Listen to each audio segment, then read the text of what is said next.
It's just really incredible how they make you forget that you're in Florida at all. Accessing. Hello, I'm Annika, aka Pixie, and you are listening to the Endless Anakin playlist podcast, in which I use popular music as a frame to discuss anything and everything Star Wars. Today's episode is inspired by the song Californication by the Red Hot Chili Peppers. Today, we will be boarding and exploring the Halcyon. I took thousands of pictures on this vacation, and I am showing you just, a tiny 20% of them maybe. But I wanted to show off as well as I could the amazing work that went into creating the Halcyon and the Star Wars environment. Let's get started. Let's board the Halcyon! As you may recall, I was traveling with a group of 8, but we all arrived from different places and at different times, and so we didn't arrive at the Starcruiser at the same time either. And in fact, my group, with myself, Jean, and Sam, we came to Florida 2 days early to make sure that we would definitely be on time, because they stressed that the show starts right away and we didn't want to miss any minute of it. Jean, Sam, and I took an Uber that morning from our off-site hotel to the Galactic Starcruiser, and we were basically immediately in traffic. The poor Uber driver said it was a learning experience for us to give a little extra time for travel and for him to never again accept any bid going to the Galactic Starcruiser. We did give him a big tip. But as soon as we arrived, it started to get exciting. This was our view out the left side. So the Galactic Starcruiser doesn't look like anything from the outside. It absolutely looks like a warehouse in the middle of Florida. A completely nondescript, gunmetal gray, middle of nowhere warehouse. And the back of Galaxy's Edge also, you can see the tops of the mountains, but it's missing like the rest of the mountains. So it's like a Hollywood set, which is actually really fun to see going in, because it makes you feel like you are going onto a Star Wars set and you're becoming a part of Star Wars. On the right side of the car, this was my view, and it's a little bit less warehousey. You can still see in the background that it's just a gray nondescript nothing, but this looks a little bit more like maybe we're going on to another planet, or we're on Earth, but we're going to be leaving and going into space. This was the entrance. Now, this particular photo was taken on the second day as part of my Disney photo shoot. It is an add-on, it costs an extra fee, and you have to arrange it ahead of time, but I absolutely, because I had worked so hard on the outfit, I really wanted to have these amazing photos as a souvenir, and I'm thrilled with the photo shoot. It came out amazing. In half the photos, I'm still making a silly face because I can't take pictures for the life of me, but the quality is incredible. So this is what in story, this would be a photo of me boarding the Halcyon, right before you actually get onto the ship. This is what I was actually wearing while I was boarding the Halcyon. You can see I'm wearing a Star Wars t-shirt and a Star Wars headband. But because of the incredible Florida in August weather, it was 90-something degrees and we were all dying. So I didn't wear my amazing outfit to board. So this was me on the shuttle, and this was when the shuttle started. Now, the shuttle doesn't actually go anywhere. It's really just a portal, like a tunnel from one side of the building to the other side of the building, but they make it feel like you're going, because they make the lights flash and everything, like you're leaving Florida behind now and you're getting into the Starcruiser. I chose Californication for the song for this particular video because it has the line, "Alderaan's not far away, it's made in a Hollywood basement." The outside of the Starcruiser looks like a set, and the inside is wholly immersive. As I got this text from my son, it looks like you're in the movie. You live in Star Wars. So let's explore the ship. So all ships have a plaque that tells you about them, when and where they were first set from and who made them, and the registry of the starship. So this was the ship's directory. There were only 4 floors that were open to us, and there were 100 passenger rooms. There's the dining area, the engineering room, the training rooms, the bridge, and of course the atrium, which was the main lobby where most of the action and with everybody happened, both the beginning and the end of the stories. But the rest of the action was happening all over the ship. Okay, so once again, let's start from the beginning. So this was the entranceway, and then we would get onto the shuttle that would take us to the ship. Here's a picture of me inside the ship. Again, this is from my photo shoot, so in reality, it was full of other passengers. We were all going on together. There were 7 other people in my party as well as another group, and we were all hanging on to the sides as if it was moving. And this is where the shuttles hook up into the Halcyon, and those 2 doors open up and let us all out of the shuttles. So it enters right into the atrium, which is the biggest room. It's sort of a lobby, and the lounge, the gift shop, and guest services are all there. And then the bridge is on one side, and the elevators and stairways to the passenger rooms are on the other side. The atrium has 2 levels, the main level, which is open to everyone, and the second level, which is where the crew would address us during the voyage. The captain, the cruise director, and anyone else who needed to talk to the passengers and make announcements. Obviously, the passengers weren't allowed up there. And this is a doorway to the bridge. It's another place that was off limits to the passengers, except in certain special circumstances. For example, when we had bridge training, or when we were conscripted into helping out because there were some issues with the crew. There are view screens all over the place, and there were many, many stations all throughout that we all got to use during our bridge training, which I will go over in the next video. With 8 passengers in my party, we were in the captain's suite, which is the biggest available room size.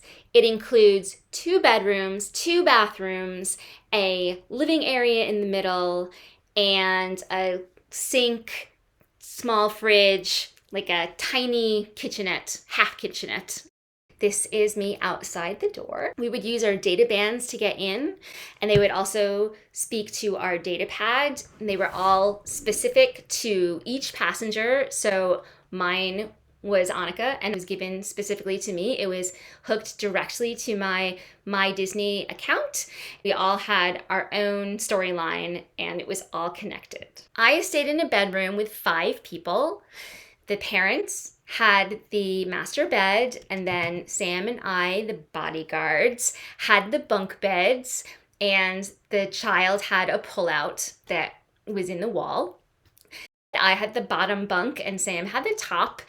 We each had our own reading lights. There were plenty of outlets because they knew that we always had to be charging our data pads. Now, these weren't the most comfortable mattresses, but if you were uncomfortable, you could ask for more than one, so you could have multiple mattresses to make it a little more comfortable. This is a view of the data screen, and you can see that this is showing off currently the route that the Halcyon was going to take through space. This view would change throughout. All of the view screens would show different things at different times during the voyage. This was the pullout that our young companion slept on.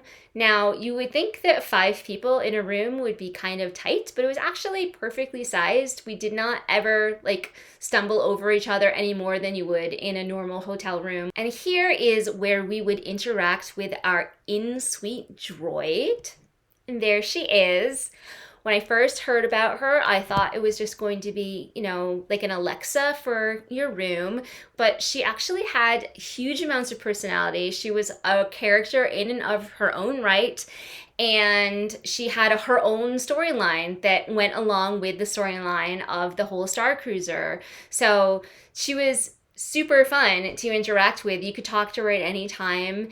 And the first night, we asked her to tell us a bedtime story, and she recounted episode 4, A New Hope, from the point of view of the droids. So it was all about the hero, R2-D2, helping out a moisture farmer save the galaxy.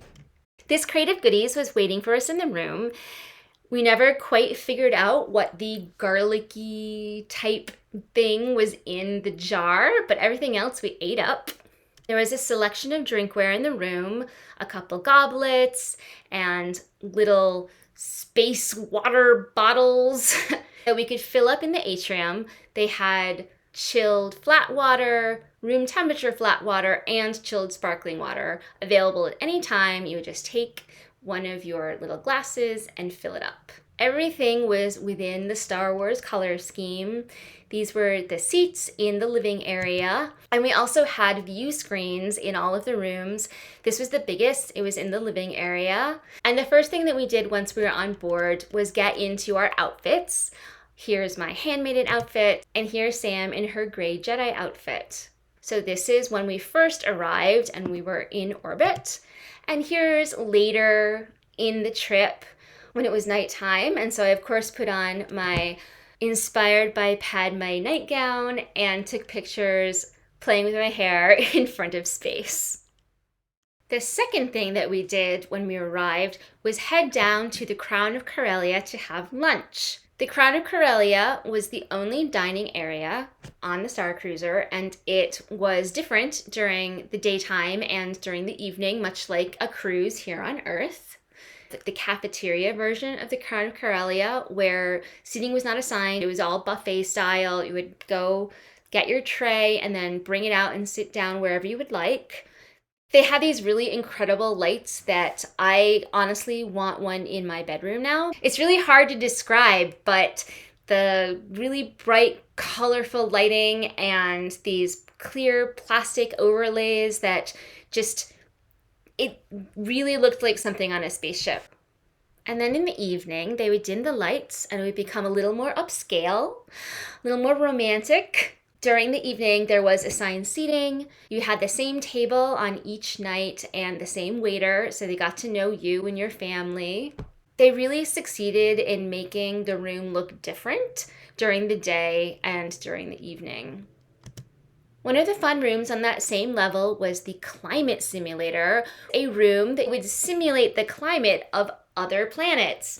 So of course, while we were on the ship, they were simulating the climate of Batu, aka Florida.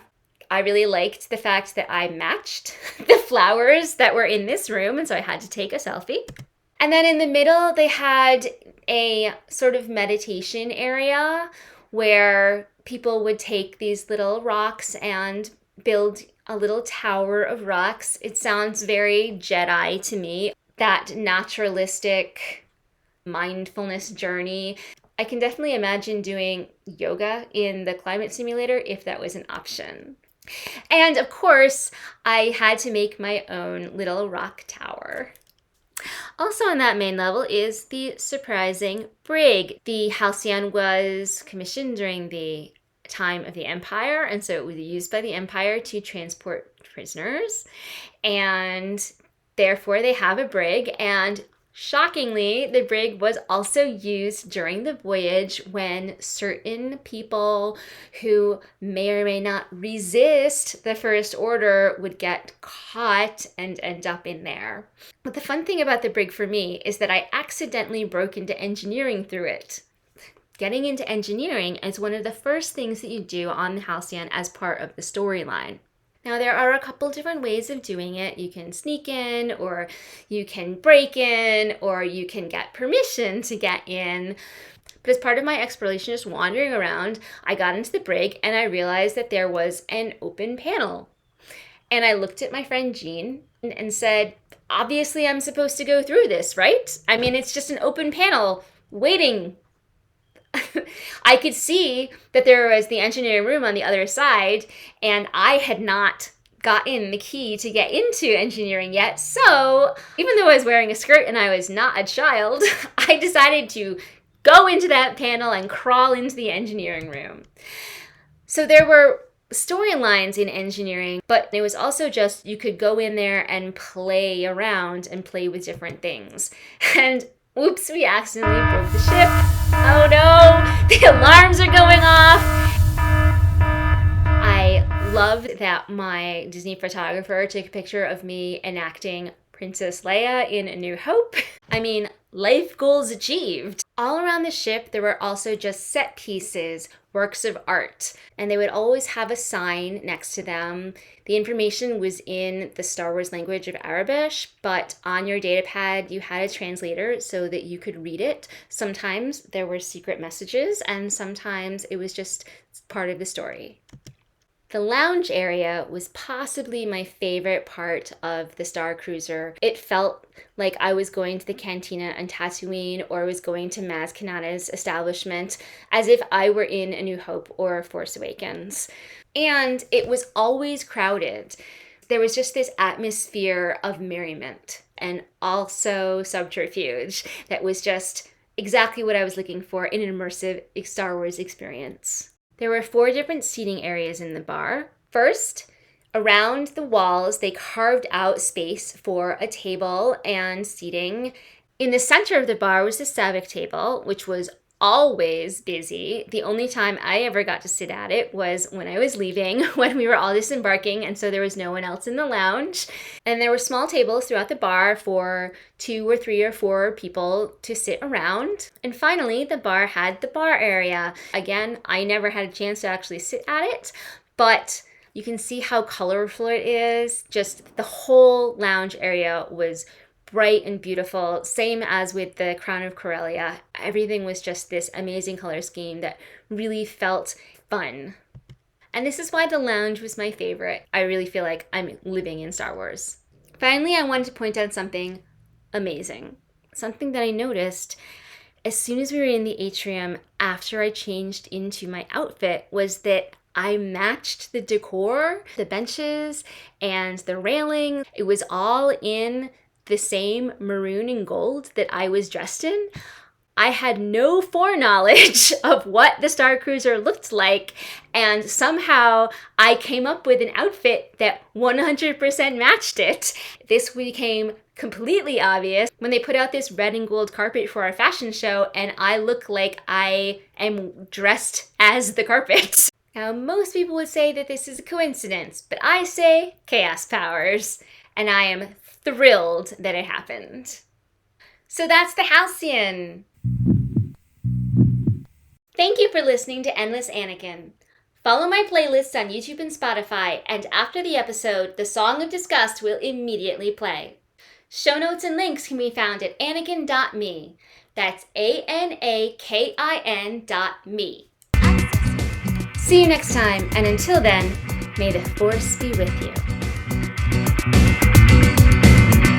And I also want to give a quick shout out to Delaney, who was the amazingly wonderful Disney cast member / Starcruiser employee that helped us find our group. She got us through the crowds right up to the rest of our group, and we were able to board all together. They didn't have to wait too long for us. It was amazing service, and I just really want to thank Disney and Delaney personally for making sure that the beginning of our vacation was as magical as possible.